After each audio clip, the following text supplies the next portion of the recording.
So again, Nathan George, Long Range Transportation Plan Coordinator for Palm Beach Transportation Planning Agency. We're here today talking about the Long Range Transportation Plan, Vision 2050, and the draft cost feasible that is available for everybody's review. Today's August 14th, and we are working towards adoption of this plan in December. So just to give you a highlight, this is our schedule. We're currently working on that budget and implementation portion of this plan development update, and want to provide some details for you about how this draft cost feasible plan came together, how you can provide input. Just to let everybody know, you will have an opportunity to provide your input or to ask questions during this recorded webinar. We are recording, so anybody who was not able to attend can review this information and provide their input. But we will have that opportunity for you to ask questions at the end. So please jot down notes and raise your hand, and we'll call on you at the conclusion of the presentation. So how do we develop a cost feasible plan for this Vision 2050 document? Just want to give you a reminder. We've presented something similar to this at past presentations, which is just as a reminder, projects come to us from the project implementing agencies, our local partners, so local municipalities, transportation providers, transit operators submit to us local project submissions. Those are reviewed, and the TPA staff assesses whether those projects are eligible for funding, how well they align with our goals and objectives, and we identify candidate projects.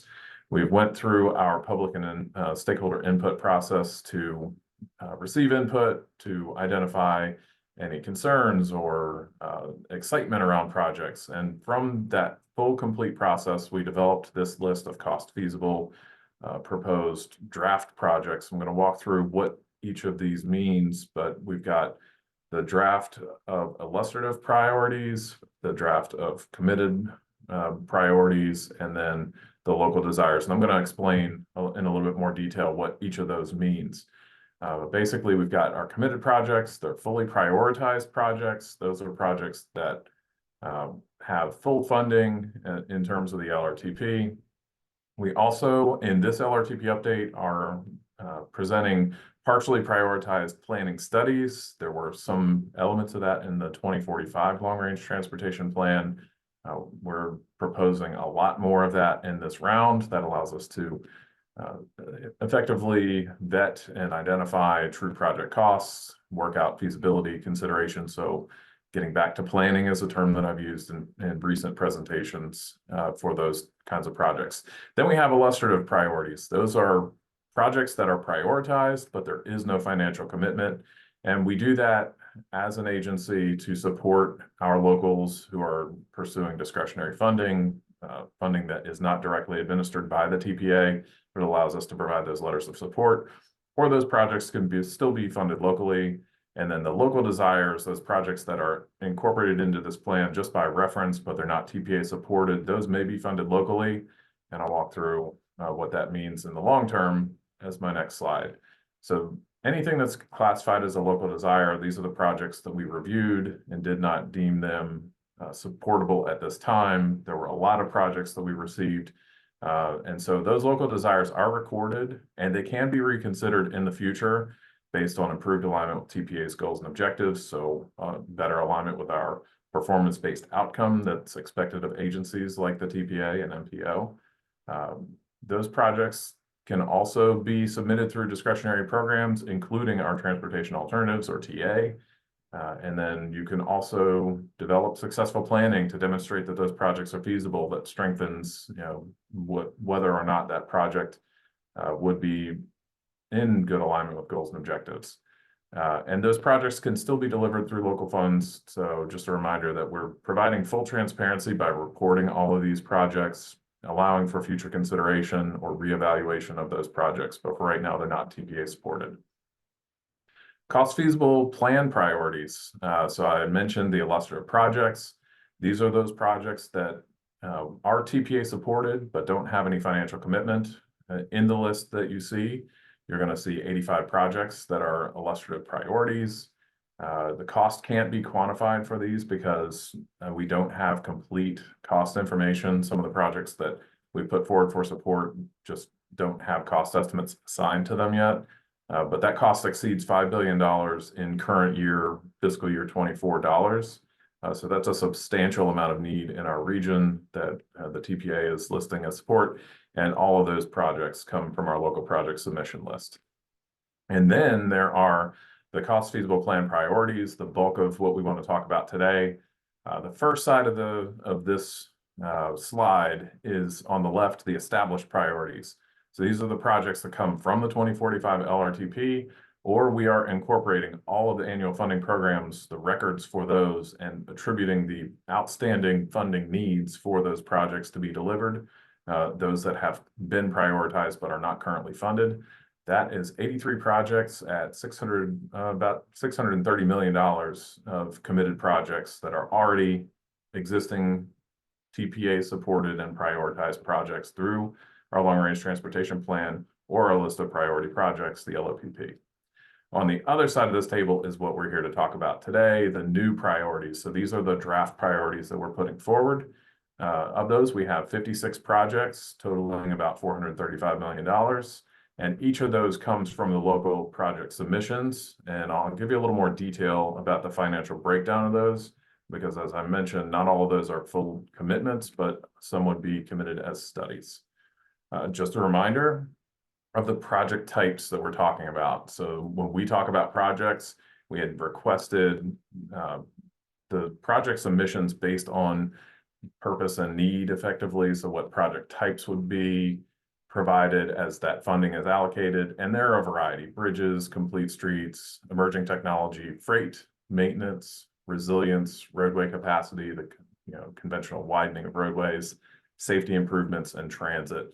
So that makes up the total project list. We're able to break down and show each of the projects by those types, which helps us to identify how this funding is being allocated, not just regionally, but also by project type.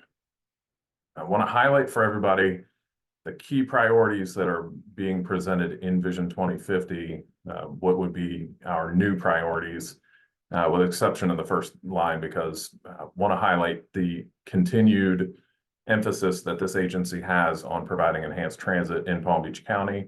So that is our 561 plan, 11 projects with a total of about $31 million currently programmed. That represents over $9 billion of unfunded need to deliver that full 561 plan.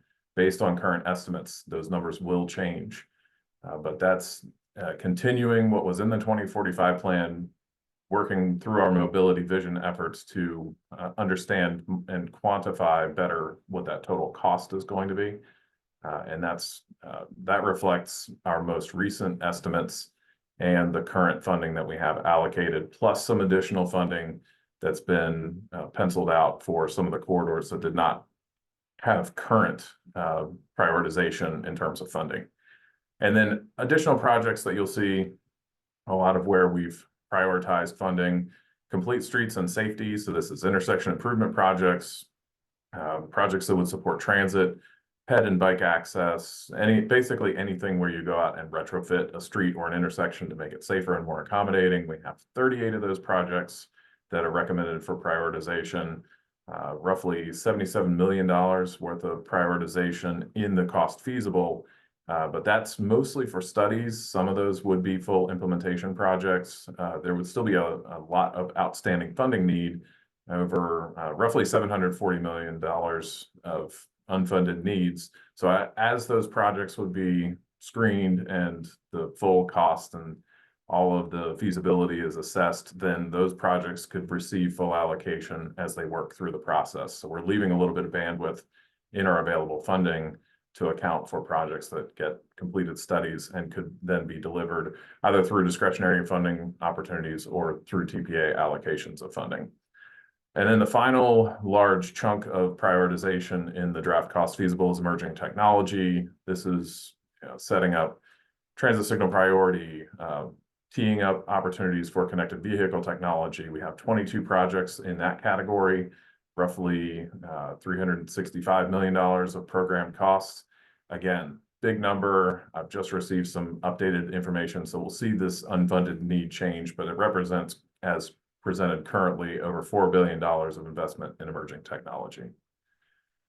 So that's the prioritization side of the table, but we also have to talk about funding.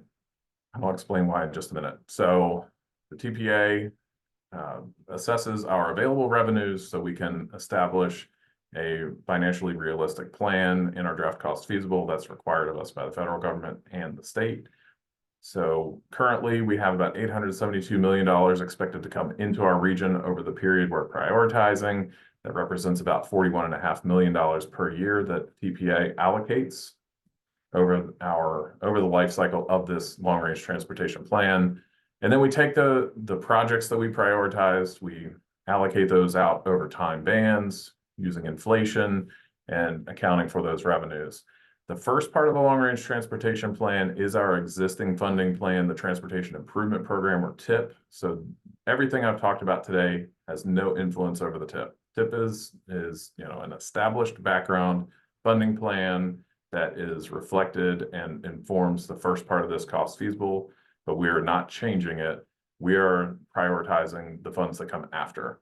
And so those fall into the time bands of fiscal year 31 to 35, and then 36 to 40 and 41 to 50, with the inflation factors shown as we apply our prioritization, and then draw down on the revenues shown at the bottom. Each 5-year band represents around $180 million, with $362 million in the last 10-year band.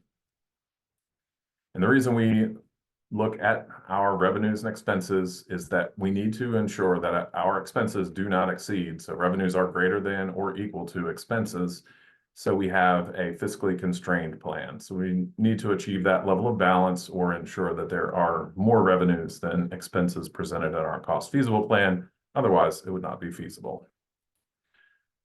Just another couple of reminders before we get into the opportunity for questions and answers. So we are talking about funding categories of TPA programs, or our prioritization of projects that are under TPA's funding authority, and we are prioritizing those improvements. That's predominantly projects that have fallen under our funding programs, so State Road Modification, or SRM, Local Initiatives, or LI, and then Transportation Alternatives, or TA, all fall under those categories. There are some nuances, but mostly these are the TPA priorities. The state has their priorities in the Strategic Intermodal System, or SIS, and so those will be presented in the cost feasible, but the TPA provides concurrence with those investments. We are not prioritizing. And there's a little nuance there because we can prioritize some improvements that are FDOT type projects that aren't on the SIS. So you'll see a few FDOT projects that are under TPA in terms of prioritization. The last item here on this slide is just the operation and maintenance, or O&M, and those costs are also reflected in the plan, but a good note is that operation and maintenance comes off at the top, so those become the highest priorities when there's need. Think of bridges and needing repair, that sort of thing. And then also just that reminder that our emphasis on providing a very planning emphasized or planning focused program in this cost feasible plan is that there are opportunities as projects are strong and ready to go through robust planning, that you can pursue discretionary awards to accelerate the delivery of projects, or to replace funds and help do more with the dollars that we currently have. And so there are a lot of discretionary opportunities that, as we complete that planning, we tee up opportunities for these projects to be accelerated through a more nimble cost feasible plan. I have put up on the slide what the cost feasible plan is going to look like when you see it, just so as a preview, because we're not going to walk through the entire plan. This is a 6-page document for the TPA priorities. On the left side of the table, you're going to see project information, pretty similar to what you saw in our 2045 plan. Then on the right side of the table, you're going to see the cost information. And so where it's available, we don't have it for existing programmed projects, but there will be present day costs that will show you what a current year dollar estimate of that project would be. And then in the green on the far right side of the table is the programming, or what we're showing as the funded or inflated dollars by time band for each of those projects. There's more detail as you look into our attachments or backup information that will go into the LRTP for each project. that shows how that funding is allocated by phase, preliminary design, engineering, the right-of-way, and construction costs. Those are broken down in attachments. This is a summary table that shows the total funding allocation by project, so we can then accumulate and show the total at the bottom of the table. And this table is sorted sequentially. So on the left side, that first band, fiscal year 25, everything will be in that column presented sequentially from A to Z. And then the next column from A to Z until you get to the end. When you get to the bottom of the table, any projects that have no financial commitment, that's our illustrative priorities, and you'll see those as you go through that part of the table, which makes up a good chunk of the end of this cost feasible plan. I did want to include a reminder because I think it's really important, a really important acknowledgement, because the time that it takes to deliver projects is something that is a constant question, concern, however you want to paraphrase that. The long-range transportation plan are our priorities. And so I want to remind everybody, we are talking about including new or continuing to support existing priorities, but that is not funding. The funding is when those projects get funded through the Transportation Improvement Program.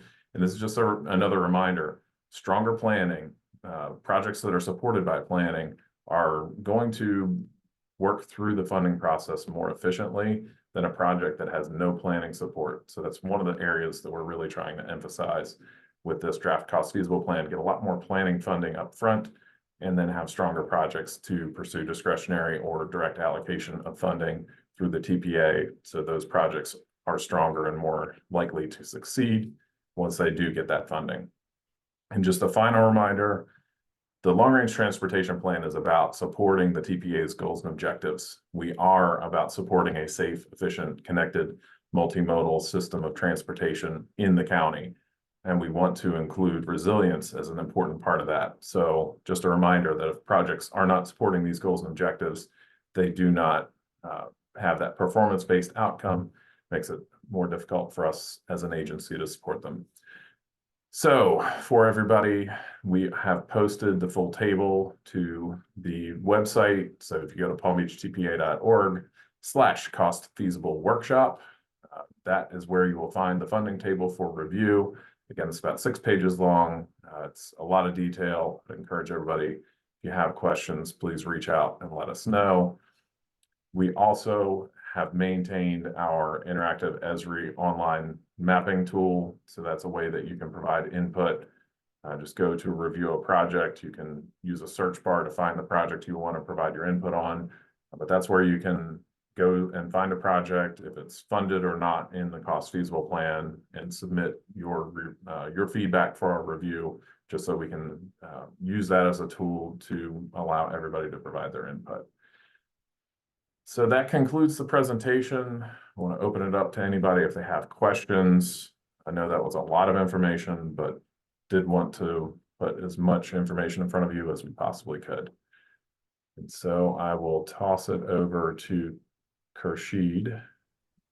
Good morning. Khurshid Mayuddin with Planning Division. Question, will there be a 2050 cost feasible number of lanes map as a result of all this? And is that included in the website at this time or coming up?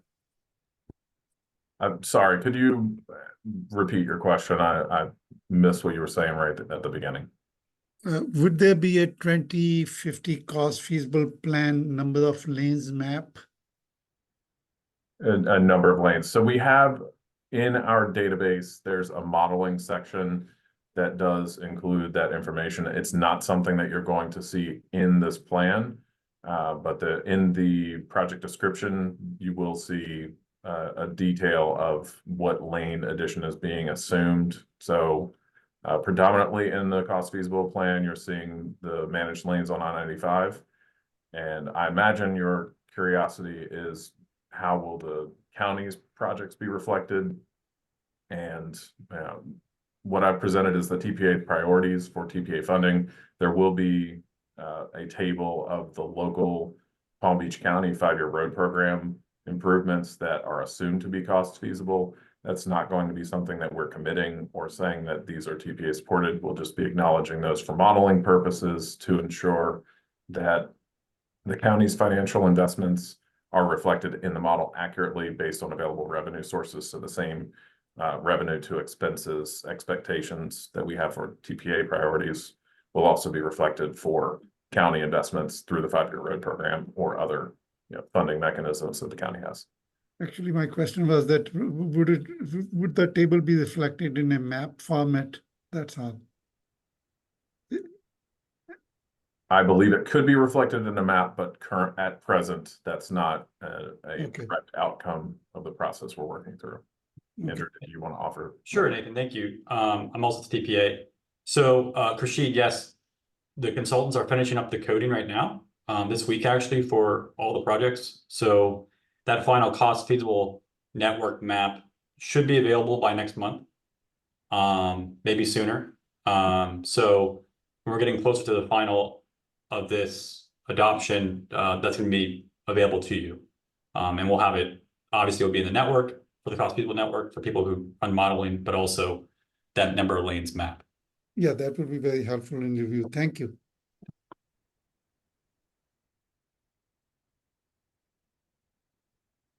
Nathan and Andrew, there are a few questions in the Q&A. The first is from Jason Kaufman asking if you can put the cost feasible table link in the chat. I believe we're working on uploading that to the website today, but feel free to expand on that. Yeah, Jason, I will post the link that is in the that's on the presentation. So I'll post that in the chat. And then we can go to the next question. And I want to follow up with that too. Sorry, Melissa. Go ahead. The staff right now is updating the website. So you'll see the cost feasible draft PDF available both on the event page where you go to this meeting for today. And then we'll also have it on the main LRTP page. And then staff is also updating our online map. So that's going to be focused more towards the cost feasible review within the coming week here. Great, thank you both. Elizabeth is asking if there is a time frame to submit. And on that question, so the process, I didn't provide a review of how these projects were incorporated into the draft cost feasible. But the projects that are reflected came from our call for projects, which occurred late last year. So kind of the October to December timeframe of 2023. We're not receiving projects currently for incorporation. We are accepting input on the draft cost feasible, and there's not an established time frame for when we need to receive input, but we're presenting the draft plan in September. So probably, I would say sometime within the next 2 weeks would be an appropriate deadline for folks to provide input on the draft cost feasible. But it will be a continuing conversation up to adoption of the plan. So when the final draft is posted about 45 days in advance of adoption, which is December, mid-December, would be the final opportunity to provide any input on projects that are proposed in the draft cost feasible. Thank you, Nathan. Any other questions, please feel free to add those to the chat, or you can also raise your hand and we can unmute you. I have a question for you, Nathan. Yes. In a similar fashion to the last question. So there's a lot of products that were submitted for the local projects. And I know that there's other mobility studies and Vision Zero action plans being done by a lot of communities in our county. So what's the process in the future if other great products come up and they want to be added to the LRTP? Yeah, so what Andrew's referring to is effectively a maintenance process that we want to establish to ensure that new projects can be incorporated into the long-range transportation plan and that we're reflecting the outcomes of planning efforts that are not reflected in this plan. So Andrew mentioned Vision Zero or Safe Streets and Roads for All, safety action plan development that's ongoing throughout the region. And we did have some projects that were submitted that I would effectively categorize as like an area-wide planning study that would identify discrete projects that could be funded. The goal, the purpose of this update is to ensure that the TPA can open an annual call for projects, or call for studies is probably a more appropriate term to use, to identify new priorities, to incorporate the outcomes of planning activities that are being conducted by our local partners. So that could be a city or county that's working on their safety action plan, identifies a number of improvements that are an outcome of that planning process. We'll open that process so we can intake those projects, assess them from a scoring and prioritization perspective, and then consider, would those be projects that are eligible for study funding or for implementation funding if they're at that, if they've gone through a successful feasibility evaluation and we have a defined scope and cost that the TPA could consider funding. Generally speaking, projects are not incorporated into an LRTP off cycle. So, over the next 5 years, this is the list of projects that would be fully funded. But the TPA historically has had our annual funding programs that have gone towards implementation of projects. And so I would call that an ongoing conversation, that it will be important to stay attuned to how this process evolves, because we are hoping to make this more of a living document, or what I like to call a program. So certainly want to see this become more of a long-range transportation program that incorporates those project outcomes over time. Thank you.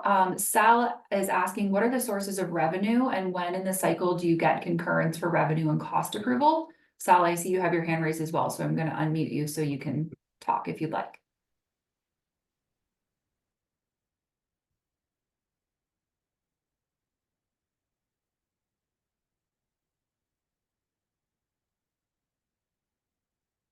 Thank you for the opportunity to speak, but I think the written question is what I had in mind. So thank you. And I'm going to defer to Andrew for this. Sure. So our sources of revenue, Nathan showed a sort of a pie chart there. It was kind of a sort of a pie chart with how much money that we directly prioritize. So that's money that we have annually to directly prioritize towards our priorities.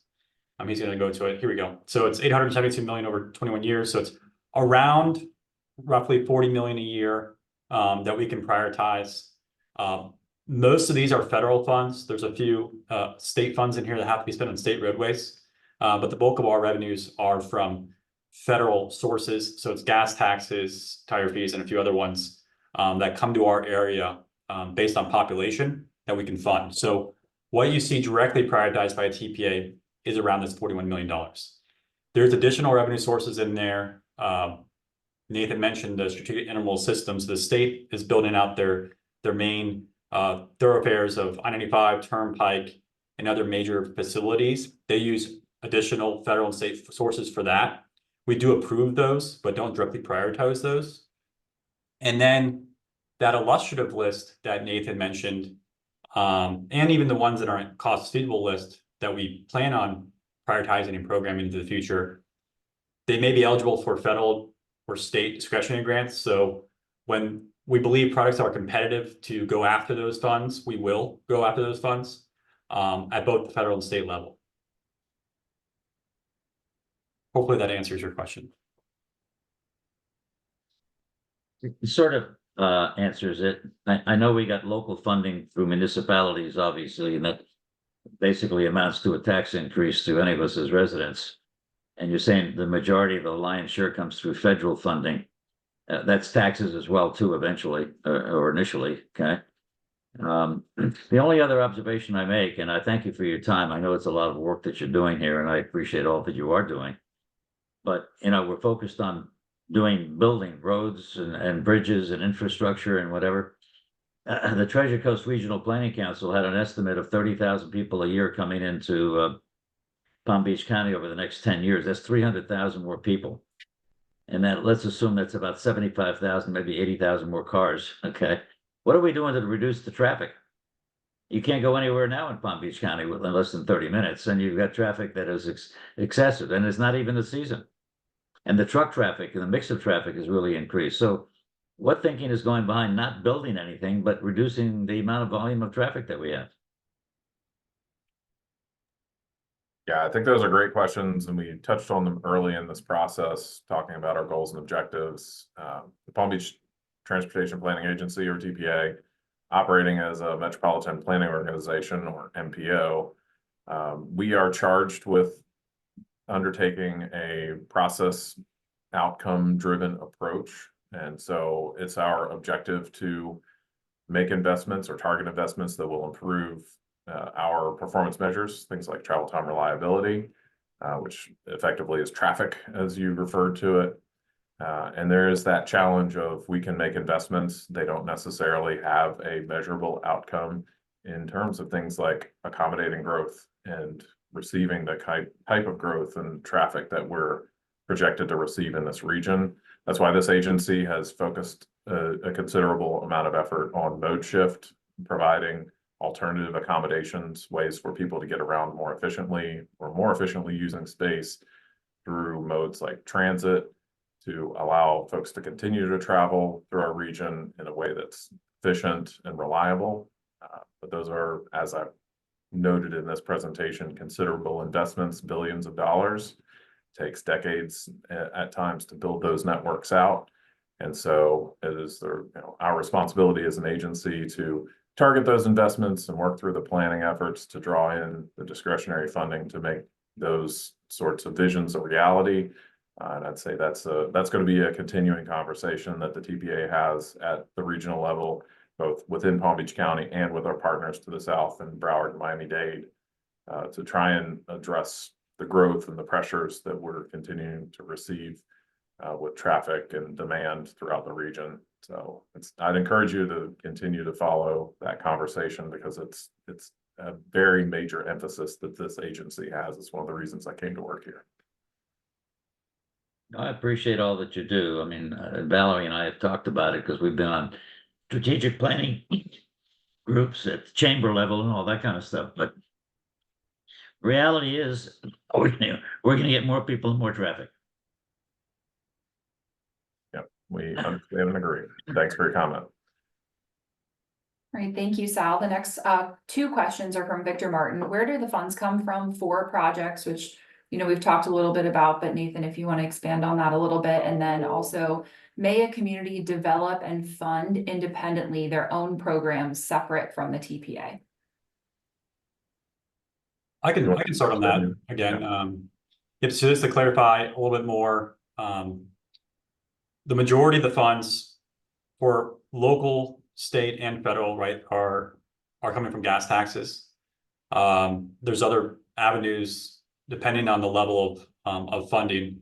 The TPA deals directly with federal and state funds, and so our agency is a collective makeup of the governing 13 largest municipalities within the county, and there's county commissioners as well. So they collectively decide on where to prioritize these federal and state funds, and so our plan is really about supporting those federal and state funded projects.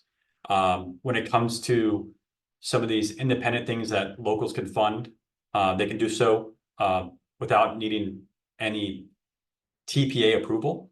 So if it's going to be entirely locally funded, for example, the county has a road program that they fund every year with county funds.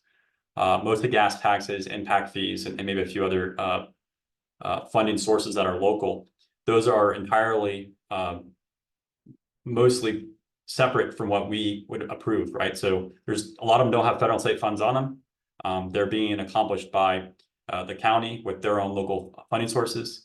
And that's the same for any municipality who has local funding sources. So they can move separately from the TPA if they're just using any local sources on there.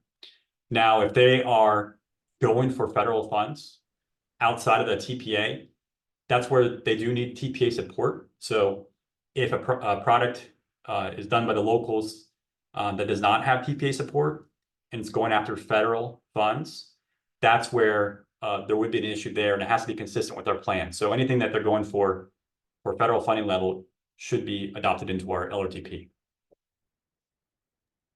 And just to build a little bit on what Andrew just said, it wasn't included in this presentation, but we've covered it a good bit in some of our more recent presentations, and it will be discussed in the final document, this Vision 2050 Long Range Transportation Plan document.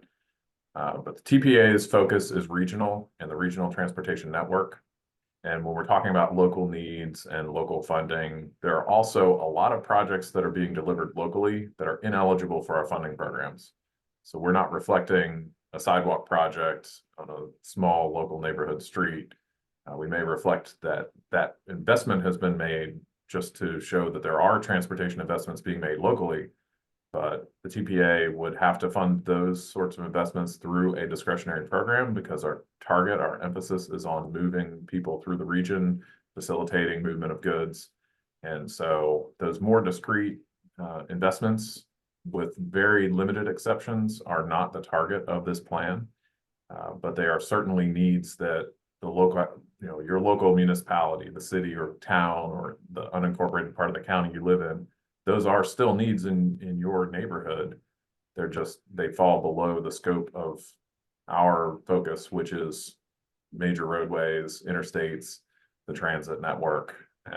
So there is a little bit of a nuance there, if you will, for the projects and the local investments and the, hearing taxes mentioned, there certainly is a need for funding. And the localities are looking for ways that they can fund either through the TPA or through their local revenue sources. So to the degree that we can, we reflect those investments and the revenue sources, but some of those investments do fall below the scope of what a long-range transportation plan reports on. A lot of that has to do with federal aid network is the term that we use for it. That's basically all of our major highways and interstates throughout the county. So that's where you'll see the majority of our attention focused in this plan. All right, thank you, Nathan and Andrew. Khurshid has his hand raised as well.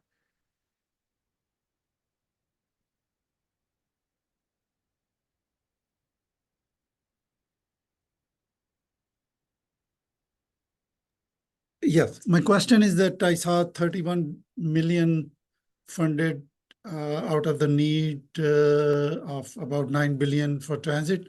What is the emphasis on coastal link? We would like to definitely see emphasis on coastal link or needs for PalmTran in there. Yeah, so what you see in that 561, let's see if I can get back to that real quick for you. But what you see in those 561 corridor investments is largely planning. We have a combination of existing committed planned projects, and those are projects that are currently in FDOT's work program, which is like their TIP, if you will, the Transportation Improvement Plan. They are reflected in our TIP. So we have several corridors that have some committed study funding. The big need and challenge there is to have a local source of operation and maintenance funding to, after those major capital investments are made, the federal government, before they fund full implementation, wants to know that there are dollars locally to operate that system. So that's specifically the coastal link going to be a need. We need to demonstrate local commitment to operate that very expensive facility when it gets committed. So we do have some funding that's going towards planning of those investments. So that's and the remainder of the 561 is the PalmTran or other operator corridors that just show a commitment of planning funding, but that unfunded need reflects the capital investment, and the operation and maintenance is not shown here, but we do have numbers assigned to those as well. Okay, so that 31 million does include something for study or whatever for the coastal link, yeah? Correct. Yeah, currently there's funding for a study from West Palm Beach to Jupiter. So that's what's currently committed in the TIP. And the larger section, call it the county-wide section from Broward County line along the FEC North, is not currently committed and does have some dependency on what occurs in Broward County with just with that extension through the county being committed, so the service can link up at the Palm Beach County line. Okay. Nathan, can you expand upon sort of what we received for transit? So, we talked about the larger corridors of the 561 and we talked about Trail Coastal Link. When it comes to other services that PalmTran submitted, can you talk about sort of what those products look like? Yeah, so transit is probably one of the more complex parts of this plan because, like I've mentioned, it's a very expensive capital, just the fixed capital or all the infrastructure that you'd see out in the world, rails and road type improvements, it's in the billions of dollars. What we received from Palm Trans specifically was primarily investments related to more near-term service improvements, so frequency enhancements, and that's things like more buses, improved shelters, so it's a more comfortable system for folks to use. And we have a lot, that's what's reflected in our emerging technology investments towards the bottom of the page here. That's more focused on how do we get the bus on time arrival and make the system more comfortable for people to travel in, while we're continuing to work on delivering that enhanced transit vision of frequent, reliable, fixed route transit, which is bus rapid transit, light rail transit, or the commuter service that would be improved along existing corridors, and with some expansion, the SFRTA extension to the VA hospital. So there's a balance that will be a continuing conversation for decades, I'm sure, of how do we balance the near-term investments to improve our existing system through technology and through some lighter capital investments at like bus stop improvements, versus when do we make those bigger investments in in an enhanced transit corridor. And so that will require some balance. We've prioritized some of our heavier ridership corridors for this emerging technology, and then also prioritized the planning studies that would work towards delivering that enhanced transit vision that's at the top of this table. But that's going to continue to be refined over time, and as those studies are completed, you'll have a more realistic expectation. One area that I didn't talk about, but as these projects go through the planning process, there will also be opportunities to look at things like phasing. How could a project be delivered through an incremental approach? So instead of the whole system, could it be a part of the system, or could it be a part of a transit line? Same thing with our emerging technology. We're targeting those towards bus routes. Could that be a portion of a bus route instead of the bus route? So we can make more strategic investments based on where we'll see a greater performance outcome. And working through the planning process will allow the TPA to understand how our investments can maximize the impact and the benefit, not just from a transit perspective or not just from a car perspective, but from a multimodal perspective. And so that's something I didn't touch on, but did want to highlight that there will be those opportunities to refine even what's reflected in this draft cost feasible plan, or once it's funded, maybe even years or decades down the line, we might see opportunities to refine a project and provide a more meaningful outcome just by scaling the project. So those investments are realistic and can maximize the impact of using the existing infrastructure we already have. So there's some great opportunities there that the TPA will continue to explore through the planning process. And thanks for the question, Kershi. Thank you. Nathan, I have a question. Going off of what you've presented today, what would be the next steps for municipalities, transportation partners, or members of the public to give feedback at this point? We do have the cost feasible draft list up on the event page on our website, so people can review that. What would be the best way for them to review this or provide other feedback to you and to Andrew at this point in time in the process, looking towards that December adoption? Yeah, so I will, let me go back here where we've got the URL. All right, so when you go to provide information, I'll show you how to do that in just a minute. The number one area that I want to focus everybody's attention on is the LRTP number. That LRTP hashtag is the ID for each project. And we're really focused on the left side of this table where it says note new. We're really focused on the new projects. So as you scan through this list, you see that new, that's the line you want to review first. You can certainly provide input on any part of the table, but that's where we've proposed draft cost feasible funding changes, with exception of where we're allocating funding to existing prioritized projects. That's where you're going to see the bulk of change from what we have in the 2045 plan currently. So certainly identify those projects, looking for the new, then look for the LRTP number. When you have that LRTP number, you can go to our interactive Esri tool, which I've just put up on the screen. There's a QR that will take you there. You can click the button on the left-hand side under Public Input Tools, Review a Project. Don't read too much into public. That's just anybody's input tools to review those projects. And then you can use a search button to identify that LRTP ID. When you go to that review a project, it's going to bring up a survey link, and it has additional project information. We'll probably tweak this tool to provide just a little more information, the financials, and some of the refined information that we've incorporated as we develop the draft cost feasible. So you have more of the information about the project than what you see in the cost feasible. It will certainly provide you a bit more detail of what's proposed and the nature of the project and what project type it is. And then you can provide your input. Do you support it or not, and why? There's a comment box, so share your input. I would encourage everybody to use this tool for review. It's an interactive map, so it allows you to look around the county and see where are those investments targeted, what's the nature of those improvements, and the type of input we're really looking for as we're proposing this draft cost feasible is, are we prioritizing investments in the appropriate time frame or in the appropriate areas? Have we achieved an appropriate balance in the funding as recommended? As I mentioned, we are working on a plan that has to be fiscally constrained, or we can't exceed our prioritization can't exceed the available revenues for that time period. So we can't just say, oh, we want to prioritize $9 billion worth of transit projects. We don't have $9 billion worth of revenue. So we do have to make very strategic decisions about where that funding is allocated. We also have to keep in mind that costs are being escalated as we move them in time bands, either to outer time bands or near in.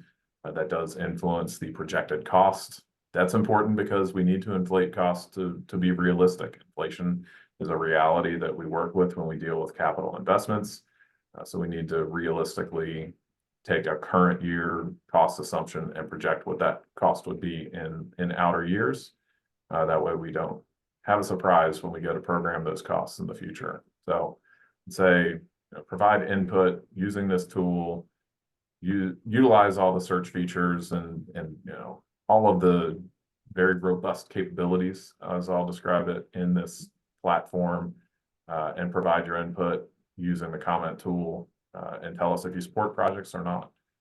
And if you have specific recommendations about the cost feasible, where the funding is occurring, please provide that in your comments so we understand. Are you trying to accelerate it? Are you trying to push a project to more of an outer year? Is it in favor of one project or another? From a locality perspective, it would be helpful to understand, have we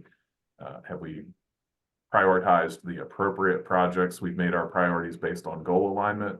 But maybe there are other project-based inputs that a local community understands. We've done more feasibility work, and this project's more ready to go than the project that was prioritized in the near term. And we don't have the benefit of that knowledge, so providing some of that context for us would be helpful. But yeah, that's what we're looking for. Thank you, Thank Nathan. for that question. Mary, I see you have your hand raised. I just allowed you to unmute yourself if you'd like to ask your question.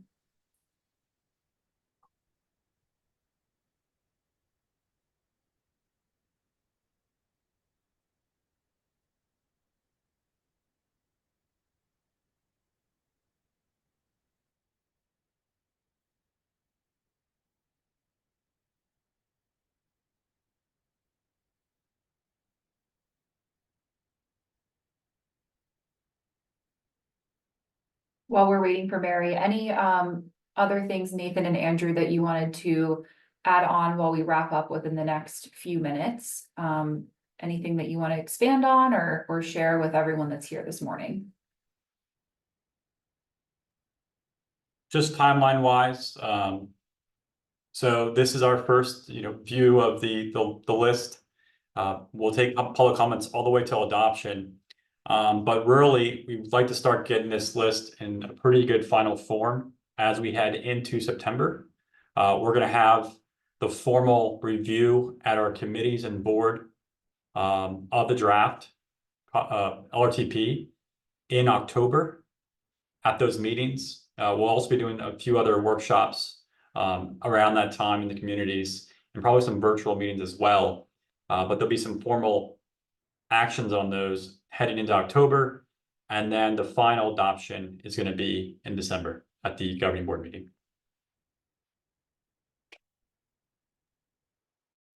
And I'll just say, I'm very excited that, we've now released this cost information.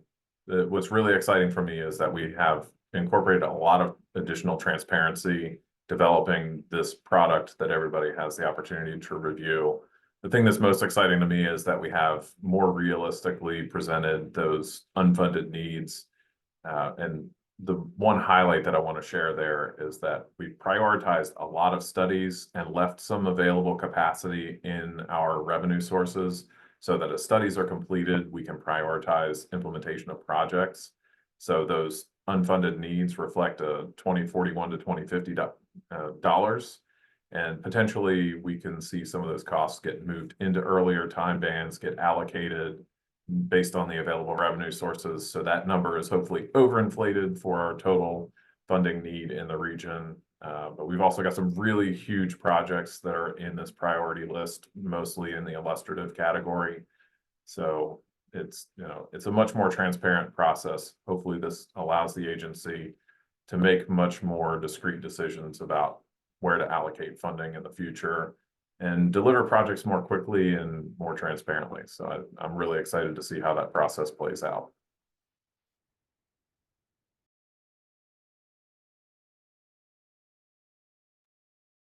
Hershey, go ahead. Just want to make sure that all the costs which are included in today's presentation, they are all today's dollars, not the future dollars, that $9 billion that was in today's dollars amount? Those are in future dollars.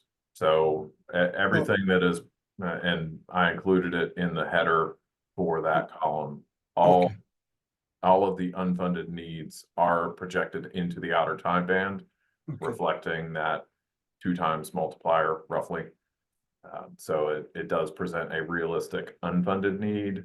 I did not feel comfortable leaving that as current year dollars because we need to be transparent. If those costs are not allocated within the next, before 2050, this is a realistic expectation, and that number will continue to grow as a project need gets advanced into, farther out time bands. So say it goes to the 2055 plan. If it's not funded, it will cost even more at that time than it does today. We want to be transparent, as I said. Okay, thank you. Yep, thanks.